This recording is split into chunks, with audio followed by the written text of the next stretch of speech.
Good evening friends. So dear friends, हम Covid की अलग अलग अवस्थाओं के बारे में समझ रहे हैं। हमने समझा था कि जब कोविड वायरस हमारे शरीर पर आक्रमण करता है तो हमारे शरीर के अलग अलग डिफेंस सिस्टम पर उसे लड़ना होता है, हमारे शरीर के प्रतिरक्षा तंत्र को हराना होता है। और जैसे जैसे वो लड़ता जाता है, जीतता जाता है, हमारे शरीर में और आगे प्रवेश करता चला जाता है।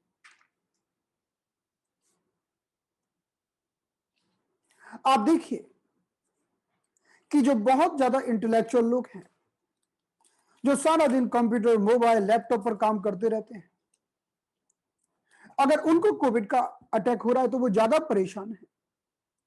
और जो लोग हमेशा खुश रहते हैं, एक्सरसाइज, व्यायाम करते रहते हैं, वो लोग जल्दी ठीक हो रहे हैं। गांव में रहने वाले लोग जल्दी ठीक हो रहे हैं और शहर के लोग बड़ी कठिनाई से ठीक हो रहे हैं। कितने सारे लोग वेंटिलेटर पर हैं और उनमें से कितने सारे लोगों के साथ अलग अलग प्रकार की घटनाएं घट रही हैं। ये सब कुछ डिपेंड करता है हमारे इम्यून सिस्टम के ऊपर। तो हमारा इम्यून सिस्टम का मतलब है कि हमारे शरीर की सबसे बाहरी लेयर, जिसे हम कहते हैं हमारा सुरक्षा का पहला आवरण, और जो ताइयांग से मिलकर बना है। इम्यून सिस्टम का मतलब है हमारी वो 6 सुरक्षा की लेयरिंग्स, वो 6 सुरक्षा के आवरण। अगर वो हमारे आवरण मजबूत हुए तो वायरस बीच में ही धराशायी हो जाएगा, और आक्रमण हुआ भी तो जल्दी ठीक हो जाएगा। तो हमने ऑलरेडी बात कर ली है कि कोविड 19 का जब आक्रमण होता है तो 4 अवस्थाएं होती हैं।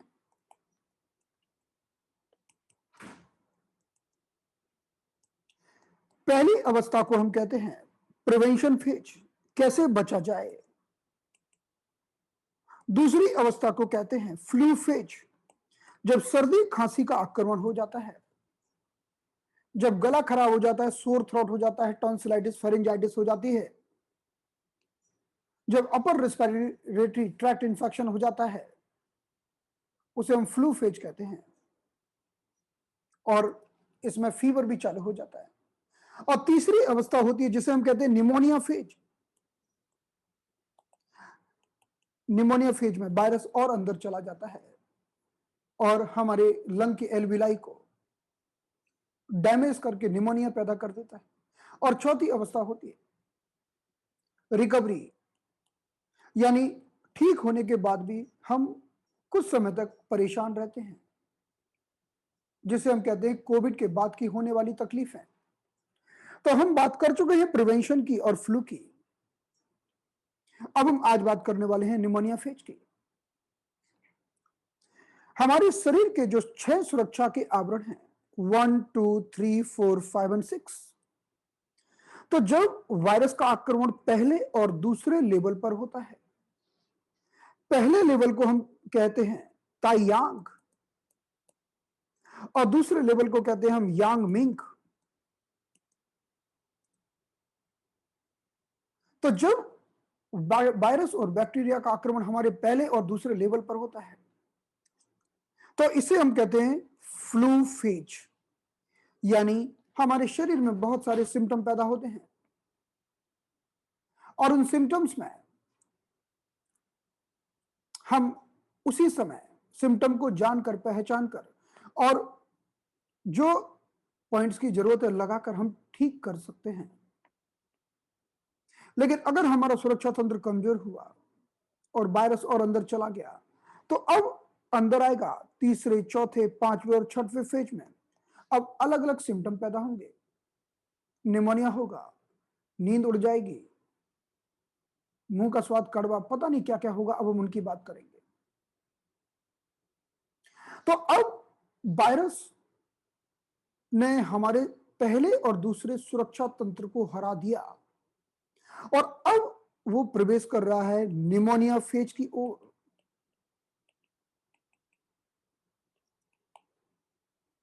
तो निमोनिया फेज का मतलब है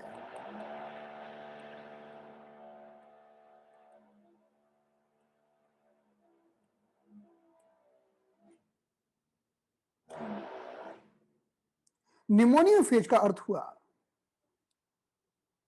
कि वायरस ने पहले और दूसरे को क्रॉस करके अब तीसरे लेवल पर 1 मिनट 1 मिनट ओनली।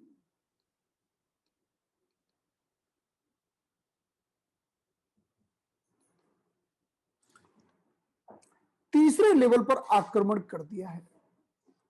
तीसरा लेवल,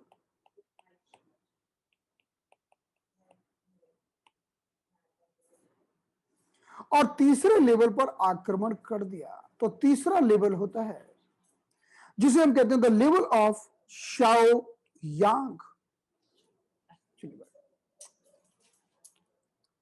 तीसरा लेवल होता है जिसे हम कहते हैं द लेवल ऑफ शाओ यांग। शाओयांग, और शाओयांग का निर्माण हुआ है किस सर? ट्रिपल वार्मर और गॉल ब्लैडर से मिलकर। तो अब जैसे ही वायरस का आक्रमण तीसरे लेवल पर हुआ, अब कहानी बदलेगी। अब चालू होगी निमोनिया की कहानी। तो ये तो थे पहले 3 आवरण 1, 2 एंड 3, जिन्हें हम कहते हैं यांग, जो हमारे शरीर के सबसे बाहरी सुरक्षा कवच हैं। और इसके बाद चालू होंगे हमारे यिन के आवरण। ये और गहरे और गहरे, अब हमारे 3 यिन के आवरण होंगे। तो ये हमारा है ताई यांग, सॉरी शाओ यांग, जो ट्रिपल वार्मर और गॉल ब्लैडर से मिलकर बना है। और यही बाउंड्री है। तो जब वायरस पहुंचा शाओ यांग पर, यानी अब पहुंच गया दहलीज पर, बाउंड्री पर, अब अंदर एंटर करने की तैयारी है। अभी तक तो घर के बाहर तक पहुंचा था। ये हमारा घर है। घर के अंदर तीनों यिन है, 1, 2 एंड 3 यिन। और घर के बाहर है हमारे यांग के सुरक्षा कवच। तो जैसे ही ये वायरस ने तीसरे को भेदा, अब तैयारी हो गई है अंदर प्रवेश करने की। तो जब वायरस का आक्रमण हमारे शाओ यांग पर होता है,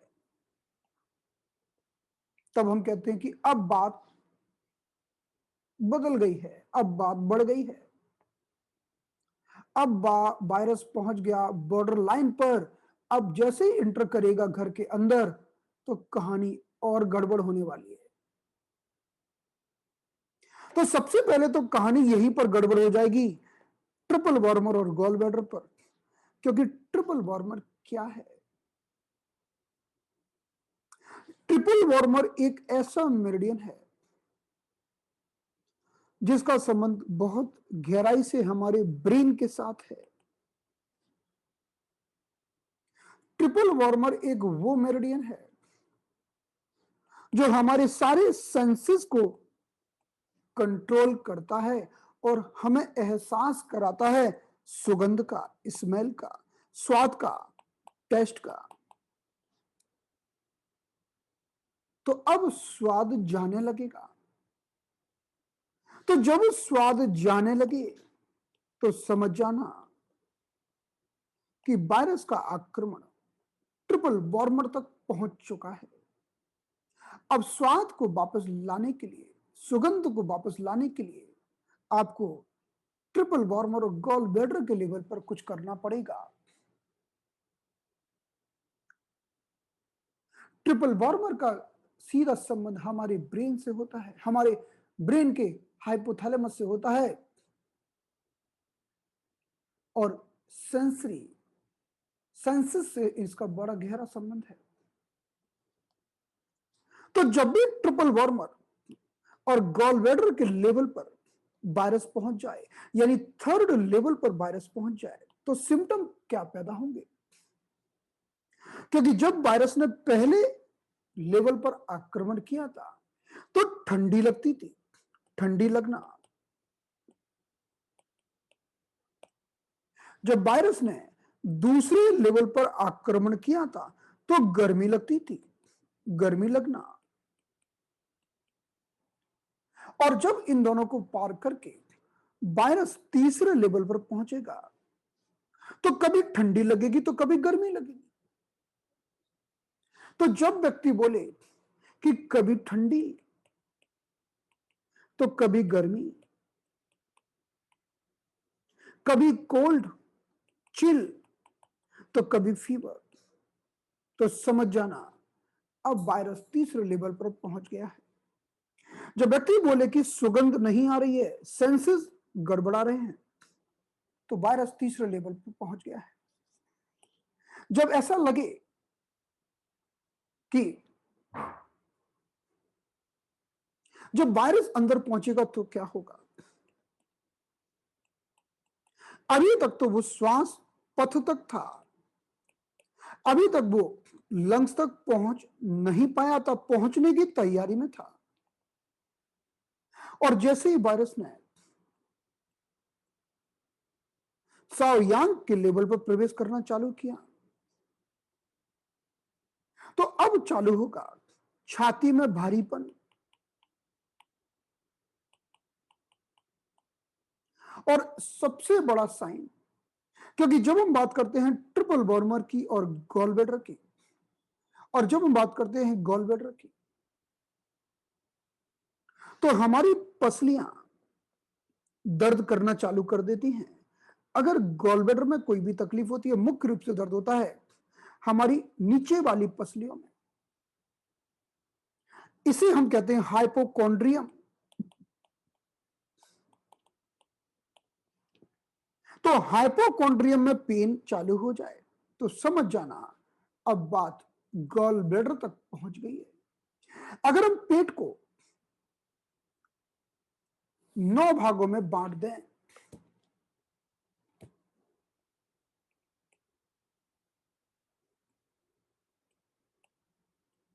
अगर पेट को हम 9 भागों में बांट दें तो ये जो भाग है इसे हम कहते हैं हाइपोकॉन्ड्रियम, और इस भाग को भी कहते हैं हाइपोकॉन्ड्रियम। कॉन्ड्रा का मतलब होता है कार्टिलेज। तो ये भाग हमारी पसली के पसली के पास होता है, पसली अब ऊपर वाली पसली के पास होता है। हम इसकी डिटेल में नहीं जा रहे हैं, हम बस इतना बताना चाहते हैं कि इसको हम कहते हैं राइट हाइपोकॉन्ड्रियम, इसको कहते हैं लेफ्ट हाइपोकॉन्ड्रियम। और यहां पर दर्द चालू हो जाता है।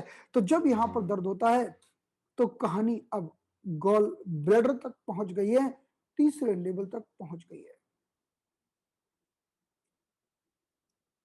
और जब भी कहानी ट्रिपल वार्मर और गॉल ब्लैडर तक पहुंचती है तो मुंह का स्वाद कड़वा होता है, मुंह में कड़वापन। हमने देखा है कई बार बुखार आता है और मुंह कड़वा हो जाता है। तो जो मुंह का स्वाद कड़वा होता है वह इस बात का संकेत है कि वायरस हमारे इस लेवल तक पहुंच चुका है। तो जब वायरस इस लेवल पर पहुंच जाता है तो इसे हम कहते हैं अब निमोनिया की शुरुआत हो गई। अब आपको यह भी जानना चाहिए कि निमोनिया आखिरकार होता है क्या। हमने श्वास भरी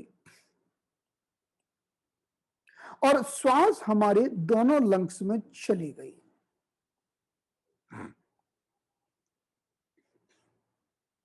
तो लंग्स के अंदर ब्रांच, फिर उसकी भी ब्रांच, फिर उसकी भी ब्रांच, अंगूर के गुच्छे की समान ब्रांच की ब्रांच की ब्रांच होती हैं, और हर ब्रांच के आखिरी में एक गुब्बारा लगा रहता है। इस गुब्बारे को बोलते हैं एल्वियोलाई। ये गुब्बारे की तरह ही फूलता है और पिचकता है। तो जो श्वास भरते हैं तो गुब्बारे की तरह फूल जाता है, और जो श्वास छोड़ते हैं तो पिचक जाता है। तो श्वास भरी तो फूल गया, और श्वास छोड़ी तो पिचक गया। और ये गुब्बारा खुद खूब इस गुब्बारे की दीवार में खूब सारे इलास्टिन फाइबर्स पाए जाते हैं। इस कारण से ये काफी फ्लेक्सिबल और इलास्टिक होता है। धीरे धीरे चल के कोरोना का वायरस ये इलास्टिन फाइबर को भी खत्म कर देता है। तो गुब्बारे फूले तो फूले रह जाएंगे, और पिचके तो पिचके रह जाएंगे। आपने देखा है कि कपड़े की इलास्टिक खराब हो जाए और कपड़े को खींचो तो खींचा ही रह जाएगा।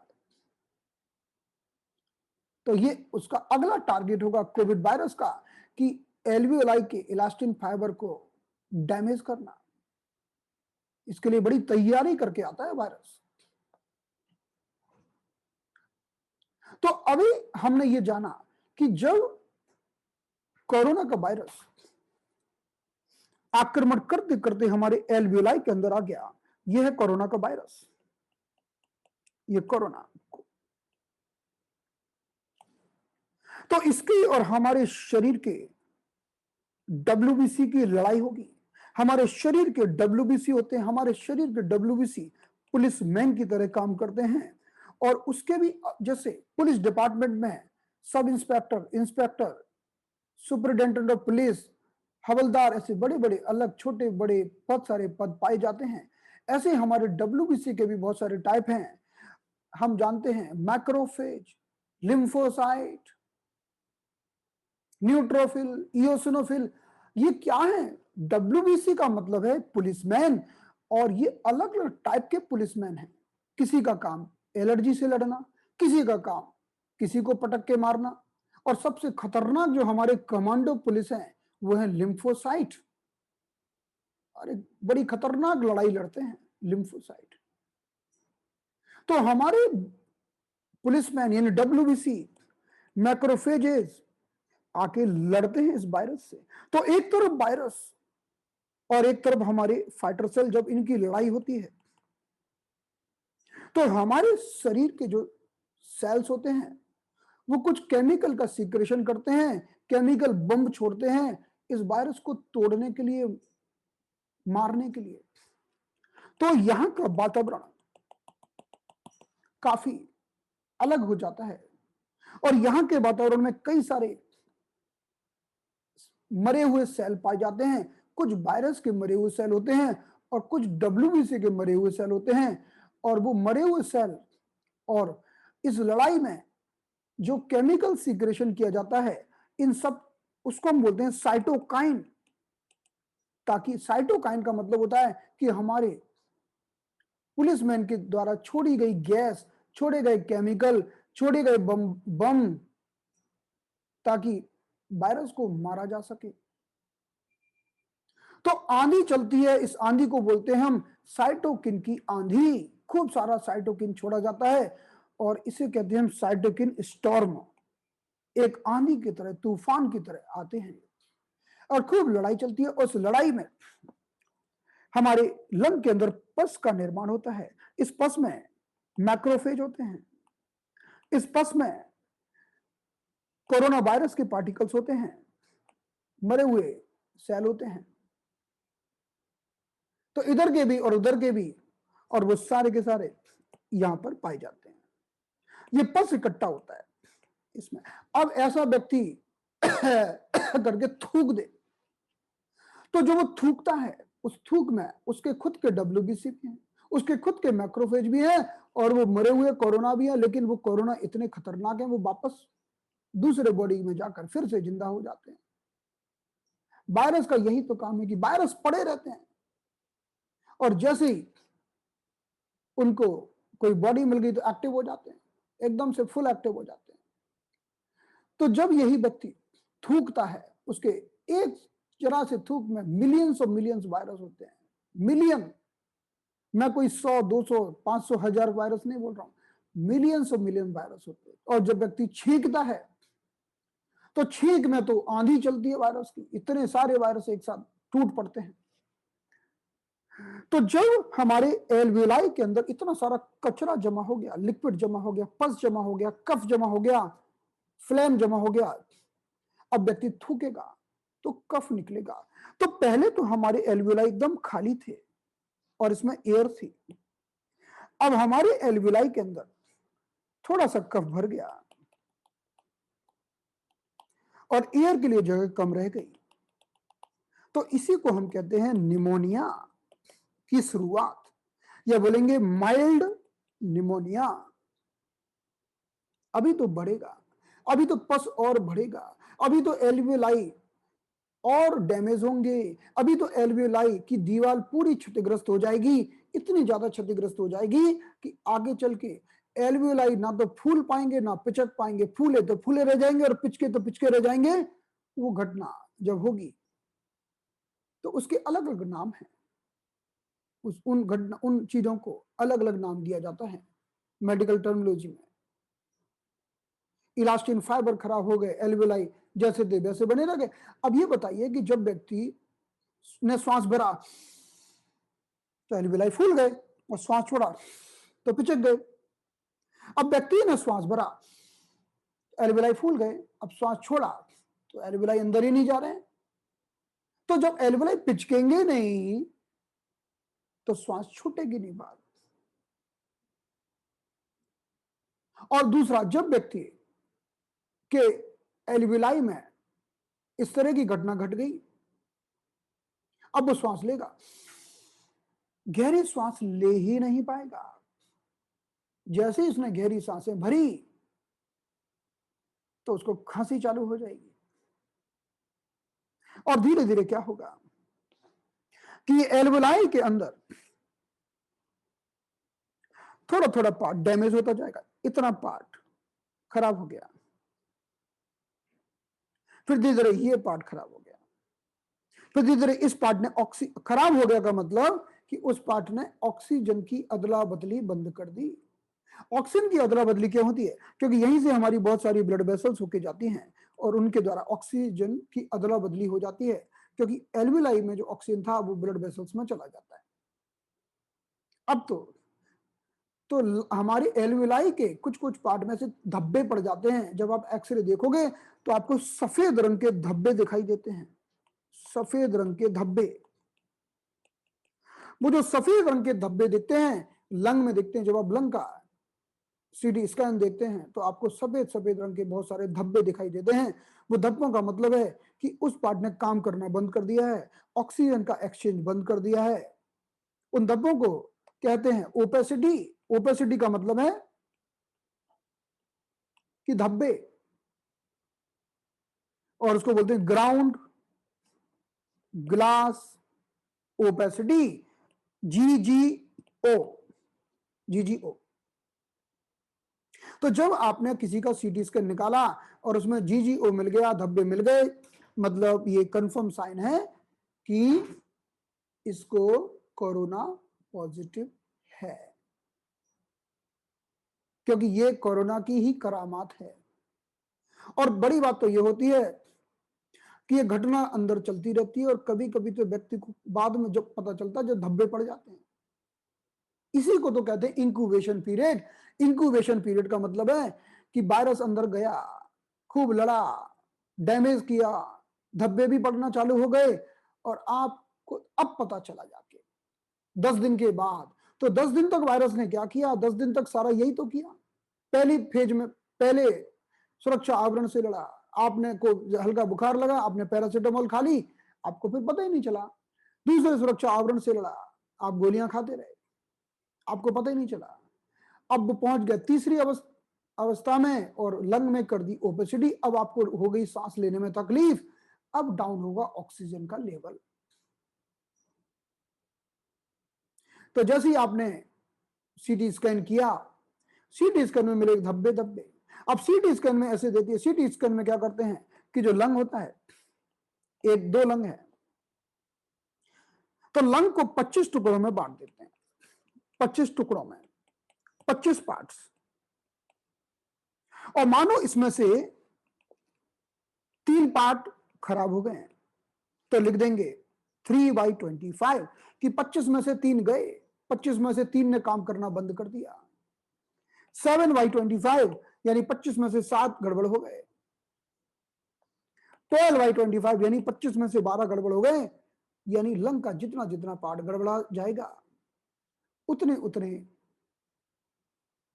पार्ट को ऐसे लिख देते हैं। यानी हम 25 को मान लेते हैं कि पूरा लंग्स को 25 भागों में बांट दिया, और फिर लिख देते हैं भाई 25 में से 3 भाग खराब हो गए।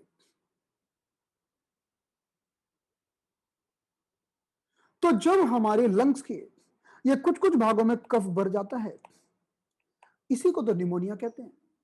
और कोविड का वायरस क्या करता है कि कोविड का वायरस सबसे पहले हमारे लंग्स के नीचे वाले पार्ट को प्रभावित करता है। क्योंकि लंग में अगर आप गौर से देखोगे तो लंग में 3 लोब तो राइट साइड में होते हैं, अपर, मिडिल और लोअर लोब। ये लोब 3 लोब तो राइट साइड में होते हैं और 2 लोब लेफ्ट साइड में होते हैं, upper and middle, upper and lower, sorry. तो हमारे लंग में 3 लोब्स राइट साइड में होते हैं, राइट लंग में, और 2 लोब लेफ्ट साइड में होते हैं, लेफ्ट लंग में। तो सबसे पहले ये हमारा एक लोब प्रभावित होता है नीचे का, तो इसे हम कहते हैं लोबर निमोनिया। लोबर मतलब एक लोब में हो गया, तो धीरे धीरे बढ़ता चला जाता है। तो अभी बात हुई, सबसे पहले माइल्ड निमोनिया होगा, थोड़े थोड़े सिम्टम्स आएंगे। ट्रिपल वार्मर के लेवल पर आक्रमण हुआ है, कभी ठंडी तो कभी गर्मी, यानी ट्रिपल वार्मर पर आक्रमण हुआ है।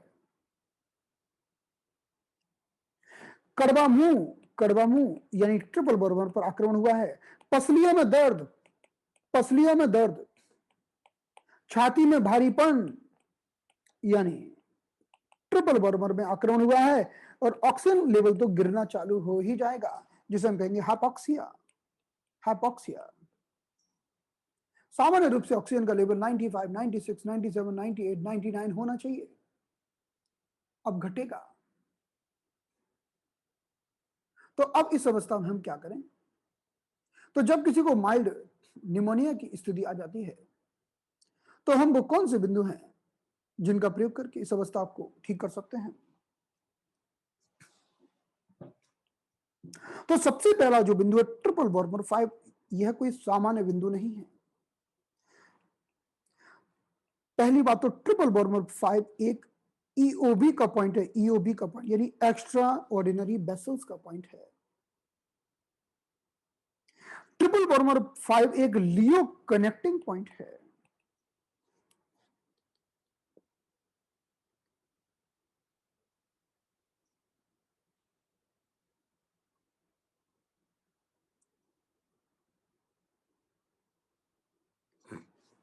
ट्रिपल वार्मर 5 एक लियो कनेक्टिंग पॉइंट, और लियो कनेक्टिंग पॉइंट का मतलब क्या होता है कि सारी गर्मी ट्रिपल वार्मर से निकालकर पार्टनर चैनल में डाल दी, या कहीं भी डाल दी, पर ट्रिपल वार्मर से निकाल दी, और जैसे ही सारी गर्मी निकली, वायरस खत्म हो जाएगा।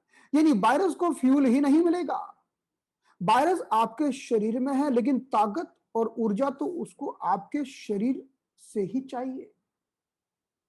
आपने ट्रिपल वार्मर 5 को सेडेट कर दिया, आपने वायरस को मिलने वाली एनर्जी का सोर्स बंद कर दिया। ट्रिपल वार्मर 5 हमारी छाती का स्पेशल बिंदु है। तो जब भी किसी को इस भाग में कहीं भी दर्द हो, तकलीफें हो, चाहे वो गले में हो, जैसे कि थायराइड की प्रॉब्लम होना, कफ की बीमारी होना, या छाती में हो, इन सभी बीमारियों का ट्रिपल वार्मर 5 विशेष बिंदु है। क्योंकि जब आप ट्रिपल वार्मर 5 को ट्रीटमेंट देते हो, तो यह पेरिकार्डियम को उत्तेजित करता है, दोनों कपल हैं।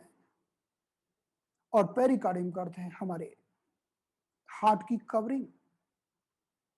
तो पहला बिंदु होगा ट्रिपल बॉर्मर 5 सेडेशन और दूसरा बिंदु होगा gall bladder 41 sedation. Amazing point. कभी कभी दो बिंदु होते हैं, देखने में बहुत कम है, काम बहुत गजब का करते हैं, क्योंकि गॉल ब्लैडर 41 भी एक्स्ट्रा ऑर्डिनरी बेसल का पॉइंट है। एक्स्ट्रा ऑर्डिनरी बेसल सिर्फ 8 होती हैं, लेकिन 8 होने के बावजूद भी उनके 8 पॉइंट के माध्यम से, सिर्फ 8 बिंदुओं के माध्यम से हम बहुत सारा काम कर सकते हैं।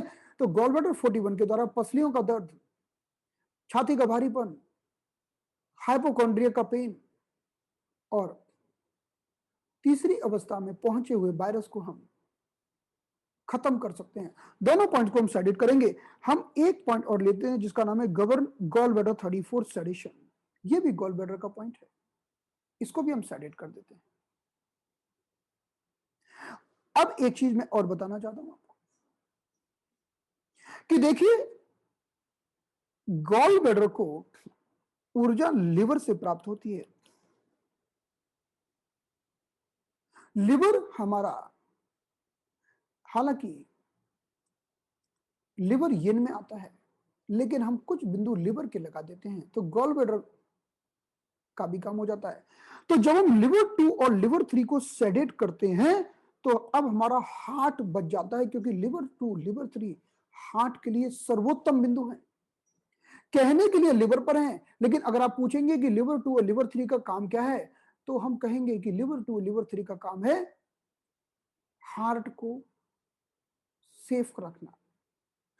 दूसरा काम, लिवर 2 लिवर 3 गॉल ब्लैडर को ऊर्जा देते हैं, और लिवर 2 लिवर 3 को भी हम सेडेट कर देंगे तो गॉल ब्लैडर की ऊर्जा और सेडेट हो जाएगी।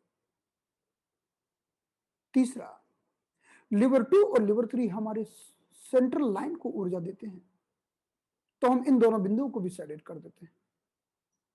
और जैसे ही हम इन दोनों बिंदुओं को सेडेट करते हैं तो लिवर का आखिरी बिंदु जो हमारे लंग्स के अंदर तक जाता है, अगर आप देखना चाहते हैं तो देखिए,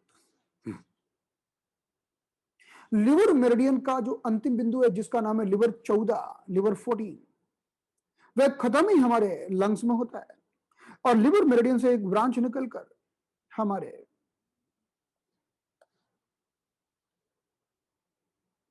लंग्स में जाती है। आप देख सकते हैं ये लंग बना हुआ है, और लिवर 14 कहां पर है? लंग के ऊपर है। ये ठीक लंग के ऊपर स्थित है। तो एक राइट साइड का लिवर 14 राइट लंग के ऊपर है, लेफ्ट साइड का लिवर 14 लेफ्ट लंग के ऊपर है।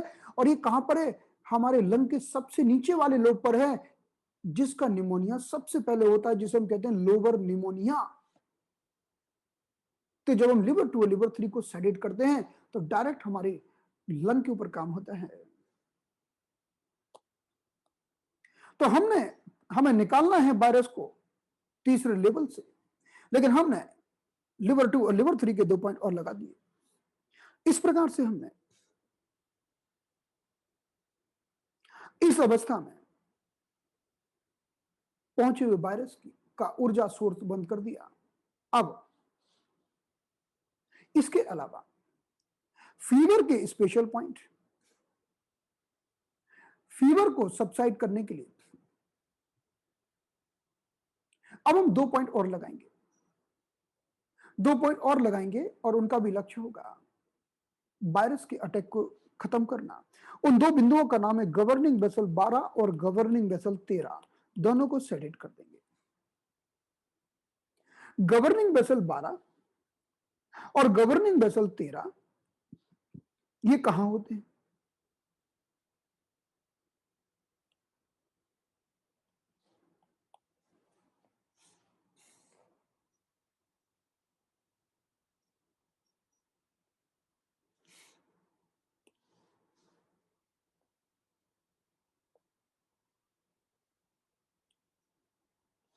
ये देखिए चार्ट,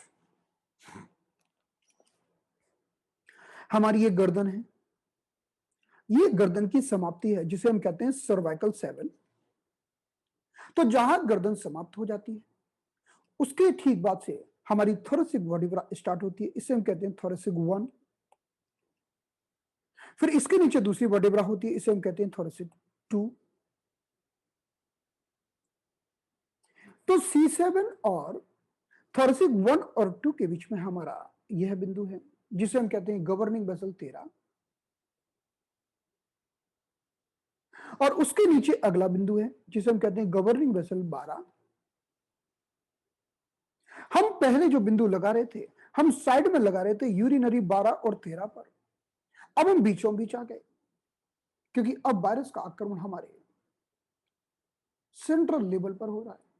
तो गवर्निंग वेसल 12-13 बिंड को तो निकालेंगे, लेकिन हमारे सेंट्रल नर्वस सिस्टम को बचाएंगे, वायरस के आक्रमण को यांग से यिन में प्रवेश करने से बचाएंगे। तो गवर्निंग वेसल 12-13 बिंड को भी निकालेंगे, इन्फेक्शंस को भी निकालेंगे, फीवर को भी कम करेंगे और वायरस की एंट्री हमारे इंटरनल सिस्टम में होने से रोकेंगे। हमें सारे पॉइंट सुजोग में लगाने होंगे, हम चाहें तो बॉडी में भी लगा सकते हैं। तो फाइनली हमारा जो प्रोटोकॉल का निर्माण हुआ, तो हमारा प्रोटोकॉल बना triple warmer 5, gallbladder 41, gallbladder 34, liver 2, liver 3, governing vessel 12, governing vessel 13, sedation. और सारे बिंदुओं को हमने सेडेट कर दिया। अगर व्यक्ति को पसीना आता है ज्यादा, अगर स्वेटिंग ज्यादा होती है, तो हम स्टमक 36 को टर्न करेंगे। तो यह हमारा प्रोटोकॉल होगा। जब वायरस थर्ड लेवल पर पहुंचता है, यही हमारा प्रोटोकॉल होगा जिसे हम कहते हैं the protocol of mild pneumonia. जब हल्का सा निमोनिया स्टार्ट हुआ है, उस कंडीशन का ये प्रोटोकॉल है। तो जब इस प्रोटोकॉल का हम प्रयोग करते हैं, तो निमोनिया का इफेक्ट कम हो जाता है। यानी अब वायरस की एंट्री पर हम पहरा डाल रहे हैं। तो इस प्रोटोकॉल का प्रयोग हम कब करेंगे? जब व्यक्ति को कभी ठंडी कभी गर्मी लगे, जब व्यक्ति के हाइपोकॉन्ड्रियम में पसलियों में दर्द हो, जब व्यक्ति को मुंह में कड़वा स्वाद आए और नौशिया लगे, वॉमिटिंग जैसी इच्छा हो, और जब व्यक्ति का सेंसेशन जैसे स्वाद टेस्ट कम होना चालू हो जाए, तो हम इन बिंदुओं का प्रयोग करेंगे। तो यह बिंदु हमारे इस तीसरे लेवल पर काम करने वाले हैं। कई लोग पूछते हैं कि क्या करें, कुछ दिन से टेस्ट नहीं आ रहा है। तो यही प्रोटोकॉल लगाना है। अगर आपको टेस्ट नहीं आता है, अगर आपको स्मेल नहीं आती, यही प्रोटोकॉल लगाना है। अगर मुंह में कड़वापन रहता है, तो यही प्रोटोकॉल लगाना है। और कभी ठंडी कभी गर्मी लगती है, यही प्रोटोकॉल लगाना है। नौशिया वॉमिटिंग की इच्छा होती है, यही प्रोटोकॉल लगाना है। अब आप बोलो कि नींद नहीं आती है, जब से कोरोना वायरस हुआ है नींद उड़ गई है, तो वो प्रोटोकॉल आगे आएगा। आप बोलोगे कि पता नहीं बहुत दिन में बहुत तेज बुखार रहता है, तो प्रोटोकॉल अब फुल निमोनिया में आएगा। आप बोलोगे कि रात को पूरा बुखार रहता है, क्योंकि यही तो बात होती है। किसी को दिन में पूरा बुखार फुल फीवर, किसी को रात को फुल फीवर, और किसी को फीवर तो ठीक है थोड़ा बहुत है, 100 है, 101 है या 99 है, लेकिन नींद बिल्कुल नहीं आती। वो आगे की अवस्था है, जब वायरस और अंदर हमारी इंटरनल सिस्टम पर आक्रमण करेगा। हर सिस्टम पर अलग अलग लक्षण पैदा होंगे। आज हम बात कर रहे हैं निमोनिया की, तो चलिए हम इस प्रोटोकॉल को देख लेते हैं एक बार।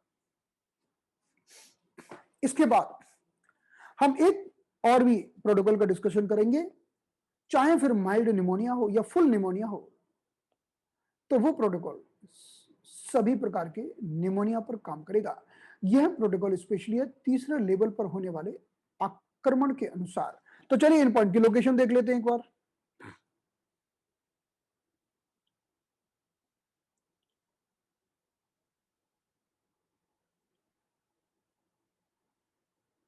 गवर्निंग वेसल 12 और गवर्निंग वेसल 13, इसमें हमने यूरिनरी ब्लैडर तो हमने लिए हैं पहली और दूसरी अवस्थाओं में।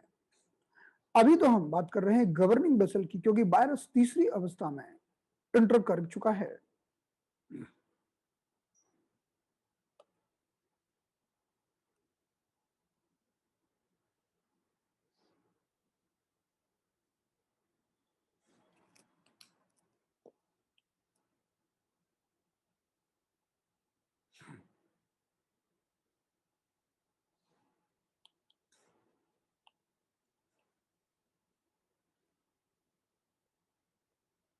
तो देखिए, अगर आप इंडेक्स फिंगर को देखें तो ये बीच की लाइन है जिसे हम कहते हैं ट्रिपल वार्मर मेरिडियन, और मिडिल फिंगर को देखें तो ये बीच की लाइन है जिसे हम कहते हैं गॉल ब्लैडर मेरिडियन। अगर आप अंगूठे को देखेंगे तो अंगूठे की जो बीच की लाइन है इसे हम कहते हैं गवर्निंग बेसल मेरिडियन। तो आप देखेंगे कि ज्यादातर पॉइंट हमारे बीच बीच की लाइन पर मिलेंगे हमें। तो सबसे पहले हम बात करते हैं ट्रिपल वार्मर 5 की। तो इंडेक्स फिंगर की अगर हम को 3 पार्ट में बांट दें तो हमें ट्रिपल वार्मर 5 यहां मिलेगा, ये स्टडीट करना है। अगर मिडिल फिंगर को भी हम 3 पार्ट में बांट दें तो गॉल ब्लैडर 41 हल्का सा नीचे मिलेगा, ये गॉल ब्लैडर 41 है। दोनों को स्टडीट करना होगा। अगर हम अंगूठे के को 2 भागों में बांट दें और हमें देखना है गवर्निंग बेसल 12 और गवर्निंग बेसल 13 जो गर्दन के नीचे है, तो ये सिर है, ये गर्दन है, तो गर्दन के नीचे का भाग ये है। तो यहां पर हमें मिलेगा गवर्निंग वेसल 12 और गवर्निंग वेसल 13। तो यहां पर एक गवर्निंग वेसल 13 और ये है गवर्निंग वेसल 12, ये 12 और ये गवर्निंग वेसल 13। तो हमने गवर्निंग वेसल 12 13 भी ले लिया, हमने ट्रिपल वार्मर का भी ट्रिपल वार्मर 5 ले लिया, और हमने गॉल ब्लैडर का गॉल ब्लैडर 41 ले लिया। अब हम गॉल ब्लैडर मिडिल फिंगर में अगर हम बीच वाले जॉइंट्स की बात करें तो बीच वाले जॉइंट में अगर हम जॉइंट से 1 मिलीमीटर नीचे जाते हैं तो यह लोकेशन है गॉल ब्लैडर 34 की। सारे बिंदु सेडिट करना होंगे। इन बिंदुओं को हम सेडिट करके फीवर का एपिसोड कम कर सकते हैं। फिर मैंने आपको बताया कि अगर किसी को ज्यादा पसीना आता होगा तो आपको स्टमक 36 को टोनिफाई कर देना होगा। तो स्टमक मेरिडियन हमारा यह है, और अगर हम 3 जॉइंट्स की बात करें तो बीच वाले जॉइंट से ठीक थोड़ा सा ऊपर 1 मिलीमीटर ऊपर यह लोकेशन है स्टमक 36 की, जिसे हमें टोनिफाई करना होगा। तो ये सारे पॉइंट हमारी यांग सरफेस में हो गए। अब हम बात करते हैं लिवर 2 लिवर 3 की, जो हमारी यिन साइड में होंगे। तो ये हमने यांग के पॉइंट की बात की। तो यांग साइड में हमारे कौन कौन से बिंदु हो गए?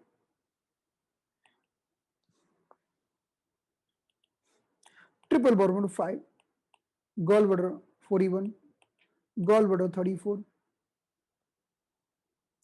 गवर्निंग वेसल 12, गवर्निंग वेसल 13, सबको सेडिट करना है और स्टमक 36 को टर्न करना। ये सारे बिंदु हमारे हो गए यांग साइड में। इसके बाद हम बात करेंगे यिन साइड की। तो इन बिंदुओं का प्रयोग करना है अगर किसी को स्वाद ना आता हो, टेस्ट चला गया हो, स्मेल ना आती हो, मुंह में कड़वापन रहता हो, पसलियों में दर्द हो, हाइपोकॉन्ड्रिया में पेन हो, छाती में भारीपन लगता हो, हल्का सा निमोनिया चालू हो चुका हो, और अगर आप एक्सरे या सीटी स्कैन देखो तो हल्की हल्की ग्राउंड ग्लास ओपेसिटी दिखना चालू हो चुकी हो, तो आप इस पॉइंट प्रोटोकॉल का प्रयोग करेंगे। 2 बिंदु फ्रंट साइड में है जिसको अब हम देखेंगे। तो 2 बिंदु फ्रंट साइड में है जिसे हम कहते हैं liver 2 and liver 3। 1 minute, I will show you the image.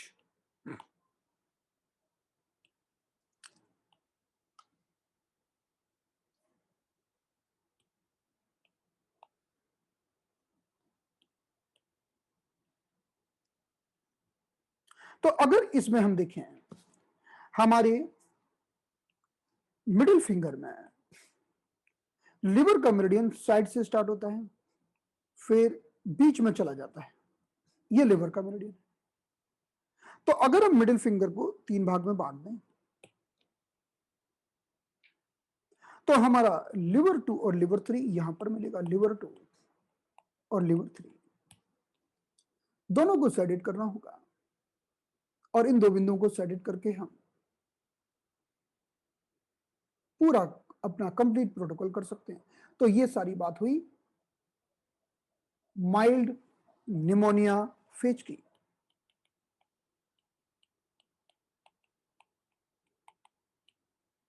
अब हम कल बात करेंगे फुल निमोनिया की, या देखेंगे कल कहां तक पहुंचते हैं, और हम बात करेंगे एक ऐसे प्रोटोकॉल की जो हर प्रकार के निमोनिया पर काम करेगा, चाहे वो माइल्ड हो चाहे फुल हो। क्योंकि हो सकता है कभी कभी आपको समझ में ना आए कि आखिर निमोनिया है कैसा, माइल्ड है कि फुल है, तब हम उसके लिए अलग प्रोटोकॉल की बात करेंगे। लेकिन अगर आपको ये सारे सिम्टम मिलते हैं तो आप इन बिंदुओं के माध्यम से ठीक कर सकते हैं।